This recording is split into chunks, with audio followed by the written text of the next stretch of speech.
என் பேர் அமிர்தம், யோகாமிரதம் சொல்லிட்டு பேசுகிறேன். வணக்கம். இப்போ ஒரு பொண்ணு, அந்த பொண்ணுக்கு வந்து 22 வயசு இருக்கும். அந்த பொண்ணு வந்து ஏடிடின்னு சொல்லுவாங்க, கவன சிதறல் குறைபாடு அப்படின்னு சொல்லுவாங்க. அந்த பொண்ணு எப்படி இருப்பா அப்படின்னா, அவளுக்கு ஃபிட்ஸ் வரும். அவங்க அம்மா வந்து அவளை வந்து சாப்பிடவே மாட்டேங்கிறா அப்படின்னு சொல்லுவாங்க. கையெல்லாம் ஒரே அரிப்பா இருக்கும், கையெல்லாம் கருப்பு கருப்பா இருக்கும், கால்லாம் கருப்பு கருப்பா இருக்கும். அந்த பொண்ணுக்கு 22 வயசு அப்படின்போது பார்த்துக்கோங்க. அவங்க வீட்ல வந்து அவங்க அம்மா இதுக்கு முன்னாடி நிறைய ஸ்பெஷல் ஸ்கூல்ல சேர்த்துருக்குறாங்க. அந்த பொண்ணு வந்து ஸ்பெஷல் ஸ்கூல்ல இருந்து அந்த பொண்ணு வந்து கொஞ்சம் ஒரு ஒரு கவனம், ஒரு சில விஷயங்கள்ல கவனம் இருக்கும். அதனால அவ ரன்னிங்ல நல்லா ஓடுவா. ஆனா அவ சாப்பிடவே மாட்டா.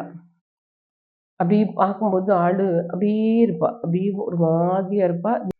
ஆனா அவ சாப்பிடவே மாட்டா. அப்படியே பார்க்கும்போது ஆளு அப்படியே இருப்பா. அப்படியே ஒரு மாதிரியா இருப்பா. திடீர்னு அழுக ஆரம்பிச்சுருவா. அவளோட எப்படி இருக்குன்னா, அவ எப்படி இருக்கான்னு சொல்லவே முடியாது. உடனே அழுதுருவா, உடனே செய்துருவா. ஆனா சாப்பிடவே மாட்டா. சாப்பிடாம இருக்கிறதுனால ஒரு மாரி டயர்டாவும் இருப்பா. "ஏன் சாப்பிட மாட்டேங்கிறா?" அப்படின்னு கேட்டா, அவங்க அம்மா சொல்லுவாங்க, "தெரியல மேடம். ஃபிட்ஸ்க்கு மாத்திரை குடுக்குறோம்.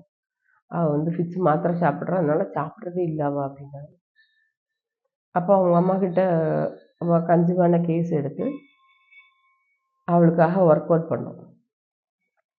ஒர்க் அவுட் பண்ணி ட்ரீட்மெண்ட் பண்ண ஆரம்பிச்ச பிறகு, அவள வந்து காலையில, மதியம் 2 நேரம் இங்க வந்தே சாப்பிட்டுருவா. காலையில அவங்க அம்மா கையில குடுத்துருவாங்க. காலையிலயும் சாப்பிடுவா, மதியமும் சாப்பிடுவா. அவளோட கையில இருக்கிற ஸ்கின் ப்ராப்ளம் எல்லாமே நல்லா மாறி, கால் எல்லாமே அரிப்பு எல்லாமே மாறிடுச்சு. அந்த பொண்ணோட சேஞ்ச் எப்படி இருந்ததுன்னா, பார்க்கறதுக்கு தன்னை அழகுபடுத்திக்கணும் அப்படின்றது அந்த 22 வயசுக்குள்ள ஒரு ஆசை. அதுவுமே வந்து கொஞ்சம் நல்லா வித்தியாசமா இருந்தது. அவ நல்லா சாப்பிட ஆரம்பிச்சா, ஆள் நல்லா கொஞ்சம் குண்டானா, பார்க்கறதுக்கு ரொம்ப அழகா வந்தா. இந்த பொண்ணுக்கு வந்து அவங்க அவங்க எங்ககிட்ட சொன்னது என்னன்னா, 22 வயசாயும் நாங்க வந்து எல்லா இடத்துலயும் கூட்டிட்டு போயிட்டோம். எங்களுக்கு ஒண்ணுமே இல்ல. ஏதாவது ஒரு தொழில் மாரி கத்துக் குடுங்க. அந்த பிள்ளைக்கு ஏதாவது ஒரு தொழிலா பார்க்கட்டும் அப்டின்னாங்க. நாங்க என்ன பண்ணோம் அப்டின்னா, இந்த ஃப்ளார் மேக்கிங் வந்து சொல்லிக் குடுத்தோம். அந்த பொண்ணு கோர்ப்பா. கோர்ப்பான்னா ரொம்ப ஸ்லோ தான். ரொம்ப ஸ்லோவா தான் கோர்ப்பா. ஆனா ஒரு ஒரு நாளைக்கு 2 நாளைக்கு ஒரு மாலை வந்து செய்ய ஆரம்பிப்பா. சொல்லிக் குடுக்கும்போது செய்ய ஆரம்பிச்சா கொஞ்சம் கவனமும் நல்லா வந்தது. ஸோ இவ அதாவது 22 வயசு வரைக்கும் நெறைய ஸ்கூல்ல சேர்த்துருக்குறாங்க. ஒரு குழந்தைய ஹோலிஸ்டிக் ஹாப்பி ஸ்கூலுக்கு வர்ற குழந்தை வந்து அது என்னவா இருக்குன்னு பார்க்கறது மட்டும் இல்லாம, அது என்ன செய்தா அது சரியாகும் அப்படிங்கிறதுல நாங்க வந்து ரொம்ப கவனமாவும், ரொம்ப அழகாவும் குழந்தைகள நாங்க கவனிச்சுக்கிறோம். நல்ல நல்ல மாற்றங்கள் வருது. அந்த மாற்றத்த வந்து நம்ம ரொம்ப சந்தோஷமா அனுபவிக்கிறோம். அவங்களோட பெற்றோர்களும் இத வந்து ரொம்ப சந்தோஷமா சொல்லுவாங்க. இதுல அவங்க அம்மாவும் சொல்லுவாங்க. அவங்க பொண்ணு எப்படி இருந்தா அப்படிங்கிறத சொல்லுவாங்க. கேளுங்க. என் பேர் ஜாஸ்மின். என் பொண்ணுக்கு 22 வயசு. இந்த அருளானந்த சிறப்பு பள்ளி ஸ்கூலுக்கு வந்து பொண்ணை கூட்டிட்டு வந்து 2 மாசம் ஆகுது. அந்த கை சொரிகிறது, இந்த தலை சொரிகிறது, எல்லா இதுவும் இந்த ஸ்கூலுக்கு வந்து எல்லாம் மாறிடுச்சு. அப்புறம் சொல்றதையும் கேட்கிறா. அவளோட வேலையை அவளே செஞ்சுக்கிறா. குளிக்க, பாத்திரம் கழுவ, துணி துவைக்க, கூட்ட கொல்ல எல்லாமே அவ வேலையை செய்யறா. இந்த ஸ்கூலுக்கு வந்ததுக்கு என் பிள்ளை நல்லா இம்ப்ரூவ் ஆயிருக்கு. மக்களே, நம்ம ரொம்ப யோசிக்கணும். நம்ம வீட்டுல நம்மளோட குழந்தை ஒண்ணு நம்ம மனப்பிரச்சனையோட இருக்கு அப்படின்னா, அந்த குழந்தைக்கு இதுவரைக்கும் நீங்க எவ்வளவோ இடத்துல எல்லா இடத்துலயும் அலைஞ்சு பார்த்துட்டீங்க. இதுக்கு தீர்வு இல்ல அப்படிங்கிறது தான் எல்லாரோட இதுவுமே. ஒரு சிலவங்கலாம் என்கிட்ட வந்து ஆர்கியூ பண்றாங்க. எப்படி ஆர்கியூ பண்றாங்கன்னா, நாங்க ஆதி முதல் அந்தம் வரை பார்த்துட்டோம். என்னென்னமோ செஞ்சுட்டோம். நீங்க எப்படி இத வந்து சொல்ல முடியும்? சண்டை போடாதீங்க. ஆர்கியூ பண்ணாதீங்க. ஏத்துக்க பாருங்க. என் பிள்ளைக்கு இந்த மாற்றம் வருது. என் பிள்ளை இப்படி இருந்துச்சு. என் பிள்ளைக்கு இந்த மாற்றம் வருதுன்னு நாங்க பொய் சொல்லல. நடந்த விஷயங்கள தான் உங்களோட தூய மனசோடையும், கடவுள் சாட்சியா உண்மையாவும் தான் பேசுறோம். இதுல இது இது நான் 23 வருஷமா இந்த சோசியல் ஒர்க் பண்ணியிருக்கிறேன். இதுவரைக்கும் நான் வீடியோ போடவே மாட்டேன்.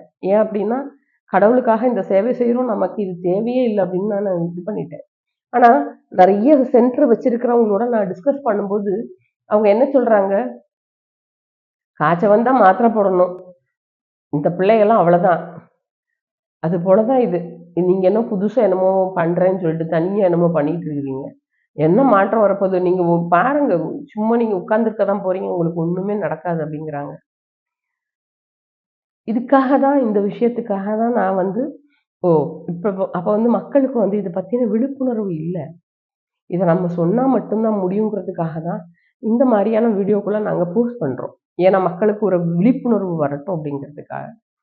அதாவது நம்மளோட குழந்தைக்கு நமக்கு அன்பு அப்படிங்கிறத நம்ம குடுக்குறோன்றது, நீங்க அதுக்கு சாப்பாடு குடுக்குறீங்க, ட்ரெஸ் போடுறீங்க, பத்திரமா வீட்டுக்குள்ளேயே பத்திரமா வச்சிருக்கிறீங்க, நல்ல விஷயம் தான், நான் இல்லைன்னு சொல்லலை. ஆனா யோசிச்சு பாருங்க, ஒரு குழந்தை உங்களுக்கு உங்களுக்கு பிறந்த ஒரு குழந்தை இந்த உலகத்தை தெரியாமையே சாக போகுது, என்னன்னே தெரியாம சாக போகுது. இன்னொன்னு நான் இப்போ இப்போ நான் சொல்லியிருக்கிற எல்லா சில்ட்ரன்ஸுமே வந்து தன்னை அனுபவிக்கிறாங்க, தன்னை புரிஞ்சுக்கிறாங்க, தன்னைய வந்து ஒரு குழந்தை, எதுவுமே தெரியாத ஒரு குழந்தை என்னை அழகுபடுத்தணும்னு தோணணும் அப்படின்னுன்றதும், எனக்கு இது தேவை அப்படிங்கிறதும், அது சந்தோஷப்பட்டு தான் அதை செய்ய முடியும். ஒரு அம்மாலாம் வந்து அவங்க குழந்தைக்கு வந்து அவங்க பெரிய நல்ல ஒரு சிந்தனையால அவங்க வந்து அவங்க குழந்தைக்கு வந்து தலைவர் செக்ரெட் ஆகிட்டே இருக்கு, அவங்க கிட்ட சண்டை போடுறாங்க. என் பிள்ளைய அப்படிலாம் விட முடியாது, என் பிள்ளைய நான் வந்து படிக்க வச்சிருவேன், 10வது எழுத வச்சிருவேன், 12வது எழுத வச்சு ஸ்கிரைப் வச்சு எழுதி நான் கட்டாயமா என் பிள்ளைக்கு கவர்மெண்ட் வேலை வாங்கி கொடுத்துருவேன்றாங்க. ரொம்ப யோசிக்க வேண்டிய விஷயமா இருக்கு. ஏன் அப்படின்னா, இப்ப இருக்கிற பேரண்ட்டுக்கு வந்து அந்த பிள்ளைங்களை செட்டில் பண்ணணும்னு நினைக்கிறாங்க, ஆனா அது சுய சிந்தனையிலே இல்லையே. அந்த சுய சிந்தனை எப்ப நம்ம கொடுக்க போறோம்? யோசிங்க மக்களே, யோசிங்க. எங்களால முடிஞ்ச உதவியை நாங்க பண்றோம், ஆனா எங்களுக்கும் உதவி தேவைப்படுது. ஏன்னா இப்போ இங்க வர்ற பேரண்ட் எல்லாருமே ஆர்கியூ பண்றது என்னன்னா, இந்த குழந்தைக்காக நான் காசு செலவழிக்க முடியாது, இது வந்து இந்த குழந்தைக்கு கவர்மெண்ட்ல காசு கொடுத்தாலும் அதை நாங்க உங்களுக்கு கொடுக்க மாட்டோம், எங்களுக்கு தேவை, நீ மாற்றம் வரும்னு சொல்றீங்க, செய்து காமி அப்படின்னு தான் சொல்றாங்க.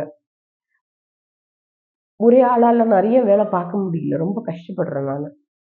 இன்னொன்னுன்னா, சோஷியல் ஒர்க் மட்டுமே என்னோட வாழ்க்கை லட்சியமா எடுத்துக்கிட்டாலும், இப்படி வரவங்களுக்கு உதவி செய்யறதுக்கு முடியலைங்கிற வருத்தம் ரொம்ப அதிகமா இருக்கு. ஒரு சிலர் வந்து மருந்து வாங்கிட்டு காசே கொடுக்காம ஓடி போயிடுவாங்க, அதெல்லாம் ரொம்ப கஷ்டமாவும் இருக்கும். சரி, அவங்களுக்கு ஓகே அப்படின்னு சொல்லி விட்டாலும், முழுமையா ஒரு குழந்தைய முழுமையா மருத்துவம் பார்க்கறதுக்கு எங்களுக்கு ஒரு ஒரு குழந்தைக்கு 2 வருஷத்துல இருந்து 3 வருஷம் சப்போர்ட் தேவைப்படுது. ஏன்னா இது குறிச்ச ஆராய்ச்சி இல்ல, அதனால மக்களுக்கு இதை நம்பவும் மாட்டேங்கிறாங்க. அப்ப நம்ம என்ன செய்ய போறோம்? இதை செய்து ஒரு ஒரு இப்படி ஒரு ஆராய்ச்சி இருக்கு, இந்த மாதிரி ஆராய்ச்சியில இதெல்லாம் நடந்திருக்கு அப்படிங்கிறத புரிஞ்சாதானே அடுத்த சந்ததியினர் இதை புரிஞ்சுக்க முடியும். மருந்தாகட்டும் எல்லாமே நம்ம வந்து இங்க லோக்கலா கிடைக்கிற மருந்து வாங்குறது இல்ல, வெளிநாடுகள்ல இருந்து வாங்குறதும் வெளியூர்கள்ல இருந்து வாங்குறதும் தான் நிறைய நம்ம இருந்திருக்கு. ஸோ புரிஞ்சுக்கோங்க.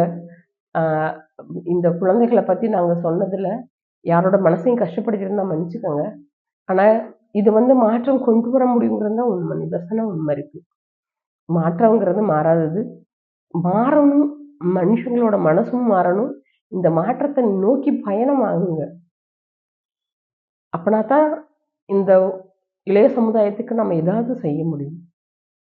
அப்படி செஞ்சாதான் அந்த உங்களோட குழந்தை அது ஒரு சந்தோஷமா, அது எவ்வளவு நாள் இருக்கோ அவ்வளவு நாளும் அது சந்தோஷமா இந்த உலகத்துல வாழ்ந்ததா அது புரிஞ்சுக்கும்.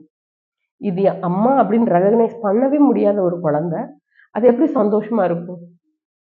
அது வேற உலகத்துல இருக்கு, இதெல்லாம் ஓகே. ஆனா இதுதான் என் அம்மா, இவங்கதான் எனக்கு சேஃப்கார்டு, இதுதான் என் அப்பா அப்படின்னு நினைக்க முடியாம, அனுபவிக்க முடியாம என்ன பண்ண முடியும்? யோசிங்க மக்களே. எங்களுக்கு உதவி கிடைச்சா கட்டாயமா எல்லாருக்குமே நாங்க ஃப்ரீயாவே பண்ணுவோம். எங்களோட அட்மின் காஸ்ட், மருத்துவ செலவு, எல்லா மருத்துவர்களோட செலவு எல்லாமே எங்களுக்கு நிறைவாயிட்டா இந்த குழந்தைகளுக்காக நாங்க ஃப்ரீயாவே இதை பண்றதா முடிவுல இருக்கிறோம். பட் எங்களுக்கு நிர்வாக செலவும் நிறைய விஷயங்கள் வந்து செலவாக வேண்டியிருக்கு, நிறைய சர்டிபிகேட்ஸ், இதுக்கான அங்கீகாரம், இது எல்லாமே நாங்க வாங்க வேண்டியிருக்கு. அதனாலதான் நாங்க வந்து உதவி கேட்கிறோம், இல்லைன்னா எங்களுக்கு உதவி தேவையே இல்லை. தேங்க்யூ.